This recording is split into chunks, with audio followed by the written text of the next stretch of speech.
Rain fell on my father's casket as Michael delivered his eulogy. My older brother, the golden child, the tech prodigy, stood there in his tailored suit, talking about Dad's entrepreneurial spirit and how he'd carry on the family legacy. I stood silently, clutching my worn laptop bag. Inside was the prototype that had consumed the last 3 years of my life. A revolutionary chip design that could transform artificial intelligence processing. Dad had been the only one who believed in it. Your sister Olivia, Michael's voice pulled me back to the present, will always have a place in our family's company, just as Dad wanted. The implied charity in his tone made my jaw clench. Classic Michael, using even our father's funeral to reinforce his position as the family's successful son. The rain intensified, but I barely noticed. After the service, Michael found me in Dad's study. I was looking at the wall of family photos, mostly Michael's achievements. His college graduation, the launch of his first startup, the day he took over as CEO of Wilson Dynamics. "We need to discuss the company," he said, closing the door. I knew what was coming.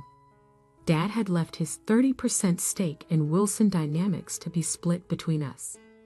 Michael already owned 45%, and now he wanted total control. "I'll buy your shares," he stated, pulling out a checkbook. "Market value plus 10%. Generous, considering you've never contributed to the company's success." I thought about my prototype, about the countless nights I'd spent in my small lab while Michael built his empire using Dad's connections. I'd rather keep my shares. He laughed, that condescending sound I'd heard my entire life. "And do what with them? Vote on company decisions? You barely understand what we do." "I understand more than you think." "Really?" He perched on Dad's desk, radiating smug superiority. "Tell me, what exactly do you understand about running a tech company from your little garage lab? About managing hundreds of employees? About competing in the AI market?" The AI market. If he only knew. "I understand enough to keep my shares." His amusement turned to irritation. "Listen, Liv. You're my sister, and I'll always take care of you. But let's be realistic. You'll never make it in tech without me. Stay in your little lab. Work on your hobby projects. Leave the real business to people who know what they're doing." Something in me snapped. 10 years of condescension, of being the quirky younger sister who played with electronics while Michael became the tech industry star. "Is that what you really think?" "It's what I know." He stood, straightening his suit. "You're not built for this world, Liv. Dad knew it too. Why do you think he left you the smaller share?" I grabbed my laptop bag. Maybe because he knew I didn't need it. Michael blocked my path. "What's that supposed to mean?" "It means I don't need your help, your money, or your approval." I met his eyes. "And someday, you'll understand exactly how wrong you've been." "Is this about your little pet project?" He gestured to my bag. "That chip design you kept bothering Dad about? Wake up, Liv. If it was worth anything, don't you think someone would have noticed by now?"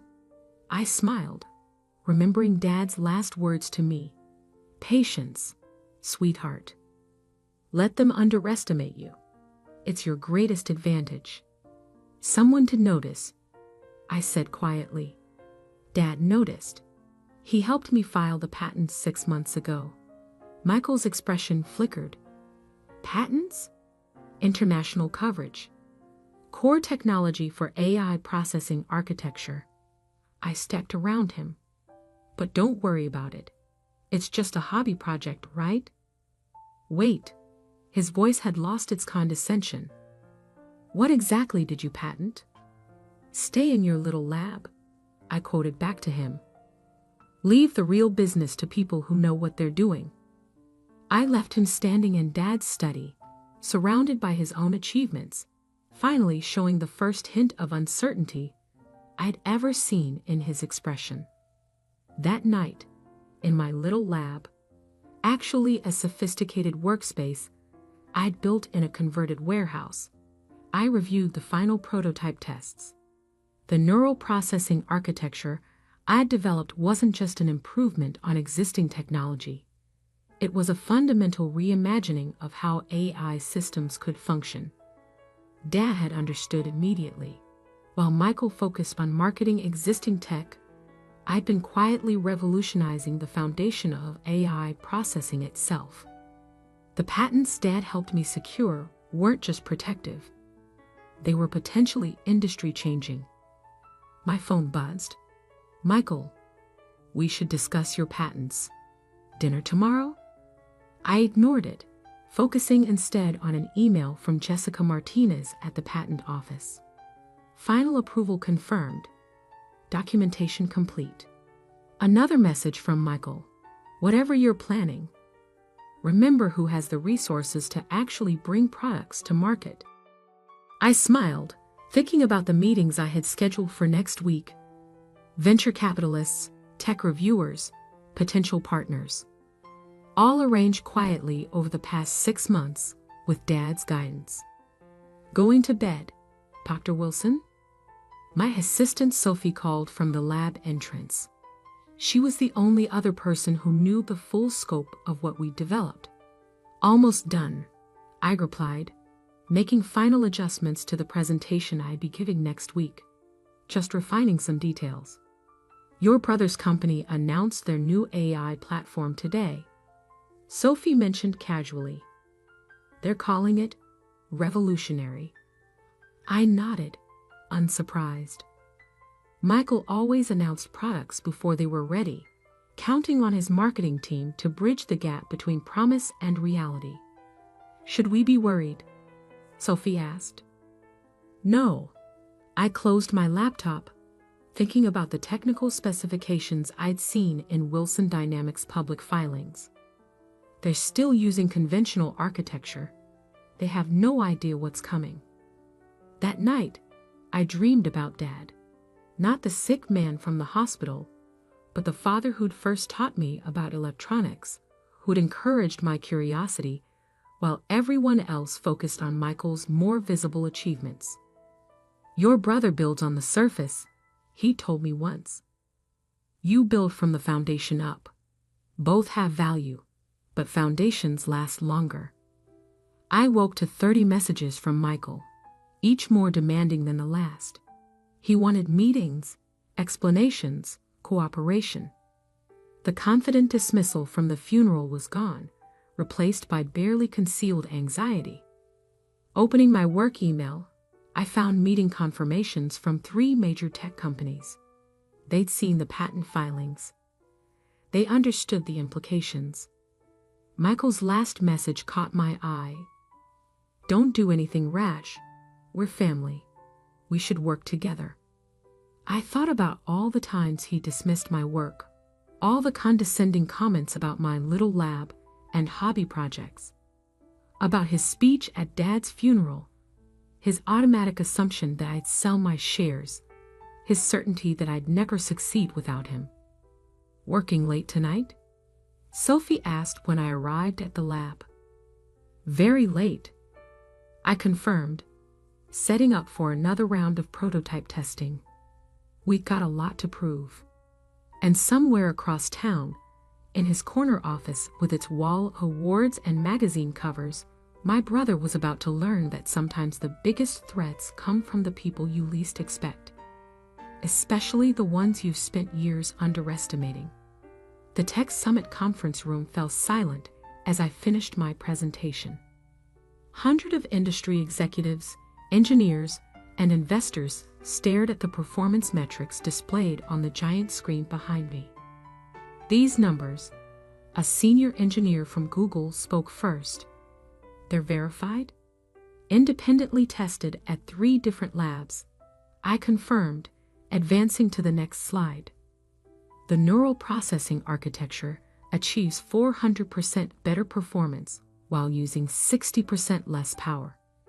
The room erupted in murmurs. My phone buzzed in my pocket, probably another message from Michael. He'd sent 43 in the past 2 days, each more desperate than the last. Dr. Wilson called out Janet Chen, a prominent venture capitalist. "What's your timeline for commercial implementation?" "We have working prototypes now," I replied, nodding to Sophie, who unveiled the sleek black processing unit. Full-scale production could begin within 6 months. More murmurs. Everyone in the room understood what this meant. The AI processor market was worth billions, and I'd just demonstrated technology that made current solutions obsolete, including my brother's entire product line. After the presentation, I was surrounded by executives offering partnerships, investors promising blank checks, and engineers asking technical questions. In the corner, I spotted Wilson Dynamics' Chief Technology Officer frantically typing on his phone.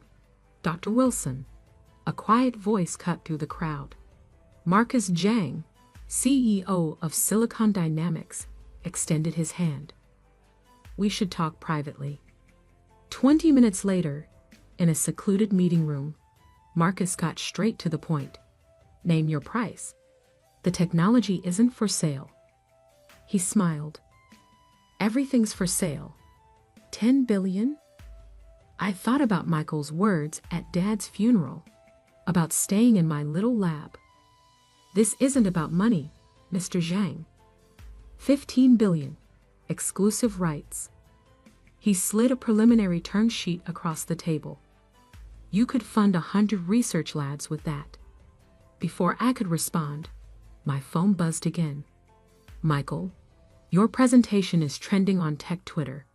Call me immediately." "Excuse me," I told Marcus, "but I have other meetings scheduled, though I appreciate the offer." His smile faded. "Wilson Dynamics will be calling next. Your brother is probably very busy right now." Indeed, Michael was busy. His company's stock had dropped 18% since my presentation, as analysts digested the implications of my technology. Wilson Dynamics' much-hyped new AI platform, scheduled to launch next quarter, was now effectively obsolete before release. Sophie met me outside the conference center. "Your brother's here." "Here?" "In the lobby, with his entire executive team." I checked my phone. 67 missed calls, 112 messages, emails from Wilson Dynamics board members. "Should we use the back exit?" Sophie asked. "No," I straightened my jacket. "Time to face this head-on."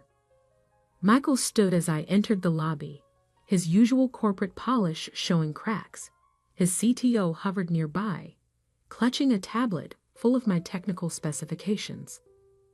"We need to talk," Michael said, trying to sound authoritative, but missing by a mile.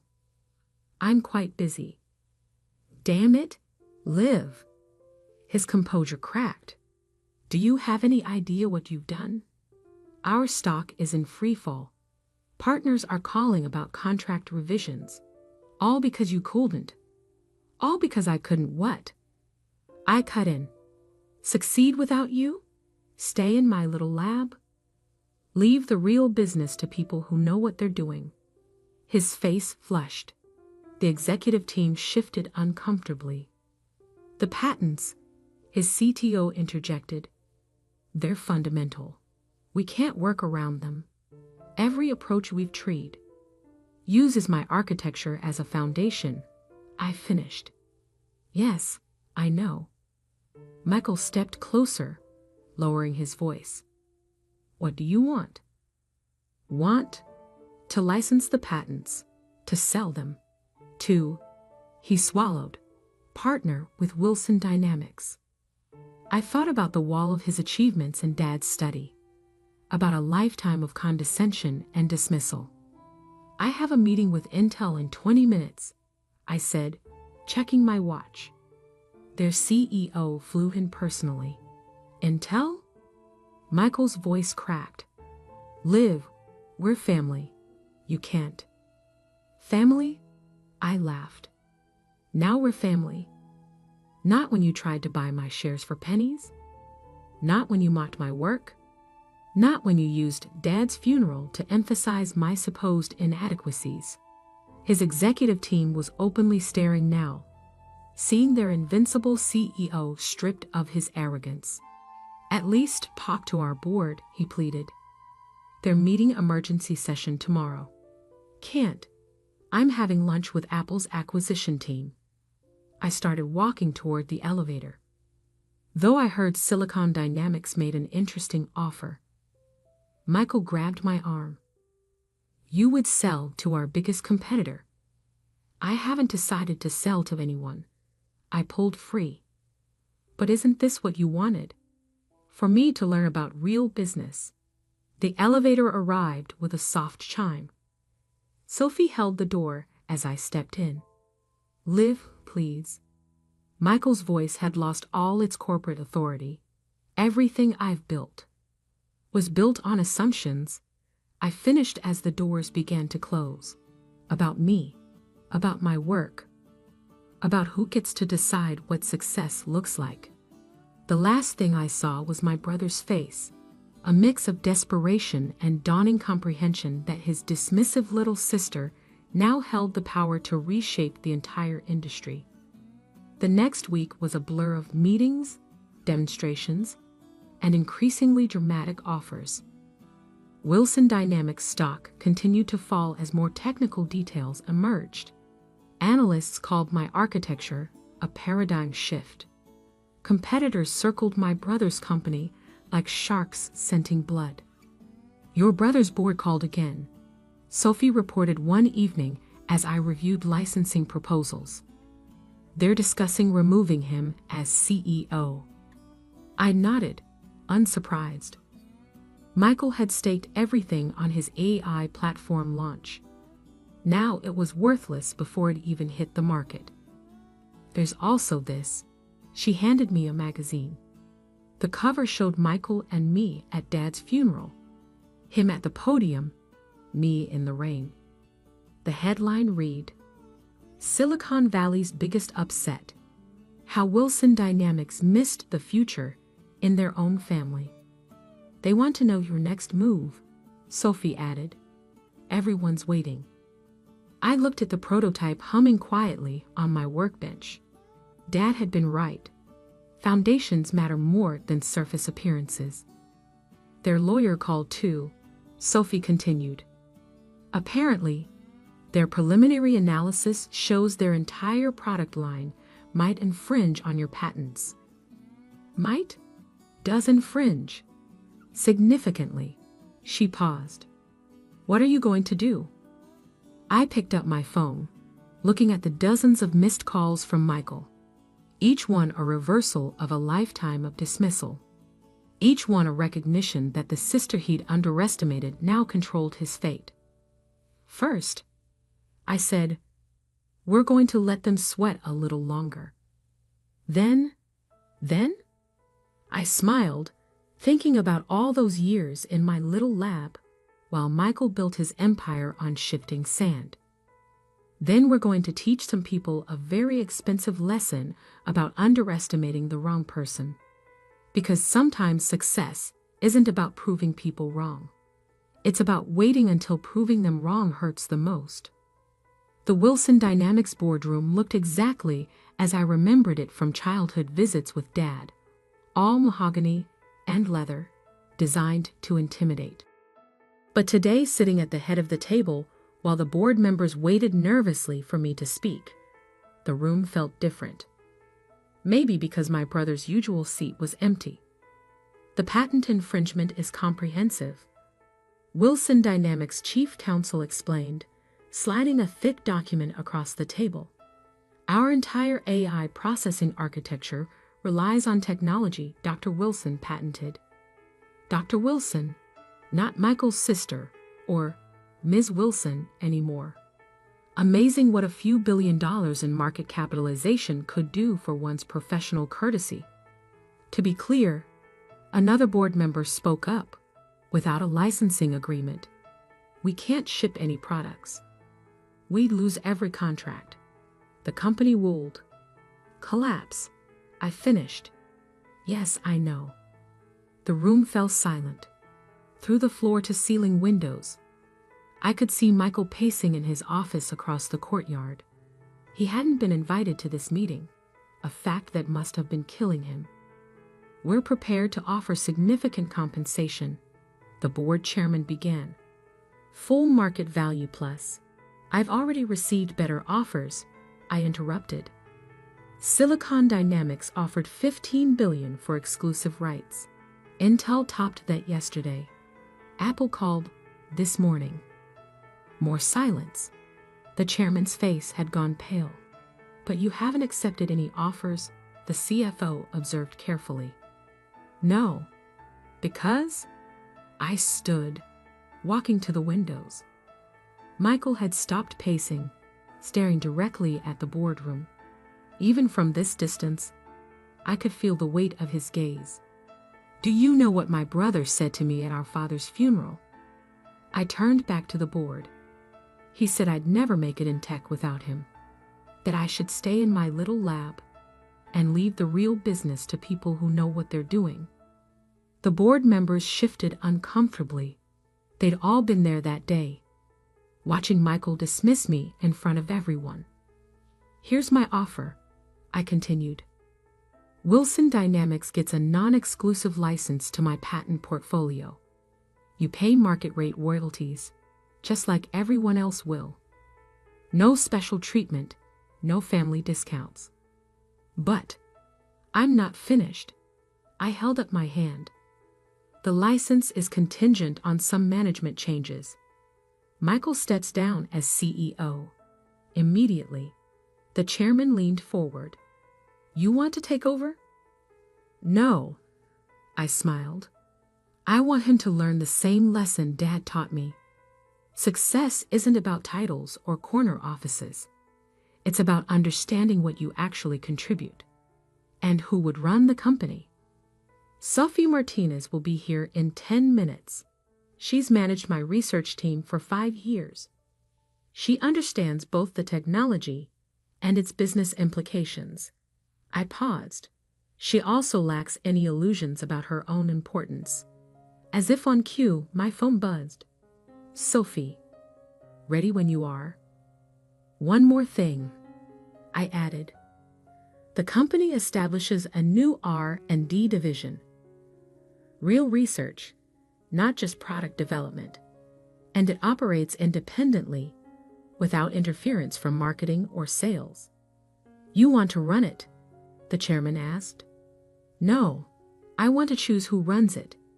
And I want it named after Dad. I met each board member's eyes. He always believed in building foundations, not just selling promises. The chairman glanced at the stock ticker displayed on the wall. Wilson Dynamics down 40% since my patent announcement. How long do we have to decide? Intel's offer expires at midnight. I gathered my papers. I suggest you choose quickly. Walking out, I stopped at Michael's office. He sat behind his desk, all his usual confident energy replaced by defeated stillness. The board's voting now, I said from the doorway. To accept your terms. His voice was hollow. To replace me. To save the company you nearly destroyed with your arrogance. He looked up sharply. I built this company. No, I cut in. Dad built this company. You inherited it and coasted on his reputation while ignoring actual innovation. How long since your R&D team developed anything genuinely new? His silence was answer enough. You know what your problem is, Michael? You've spent so long being the star that you forgot how to recognize real talent, even when it was right in front of you. In my defense, he managed a weak smile. You hit it pretty well in that little lab of yours. No, You just never bothered to look. I turned to leave, then stopped. By the way, Sophie's taking over as CEO. Try to learn something from her. She understands what you never did. That true leadership is about building things, not just taking credit for them. And what will you do? He asked. Take Silicon Dynamics' offer? I'm launching my own company. The patents will be licensed to anyone who can actually use them to build something worthwhile. I met his eyes. Even Wilson Dynamics, under its new leadership. Liv, he called as I reached the door. I was wrong. About you. About everything. I know. I smiled slightly. The question is, what are you going to do with that knowledge? The next month transformed the tech industry. My architecture became the new standard for AI processing. Wilson Dynamics, under Sophie's leadership, refocused on genuine innovation. Their stock recovered as investors gained confidence in the new direction. Michael, stripped of his titles, but still a major shareholder, did something unexpected. He went back to school, taking engineering courses to understand the technology he'd spent years marketing, but never really comprehended. My new company, housed in the same little lab where I developed the original patents, quickly became a hub for genuine innovation. We focused on foundations, just as Dad had taught me, letting others handle the marketing and sales. 1 year after my Tech Summit presentation, I received a package from Michael. Inside was a framed magazine cover, not one of his many glamour shots, but a recent article about Wilson Dynamics' revitalized R&D division. The division I'd insisted they name after Dad. A note was attached. You were right. Success isn't about who gets the credit. It's about who does the work. I hung it in my lab, next to Dad's old workbench that I'd kept all these years. A reminder that sometimes the best revenge isn't about destroying someone's success. It's about teaching them what success really means. Last week, Michael stopped by the lab. No fancy suit, no corporate swagger. Just my brother, carrying a prototype he'd been working on in his engineering courses. Would you look at this? He asked, embarrassment and hope mixing in his voice. I could use some advice from someone who knows what they're doing. I smiled, clearing space on the workbench. Pull up a chair. Let's build something real. Because in the end, true victory isn't about proving people wrong. It's about teaching them how to be right.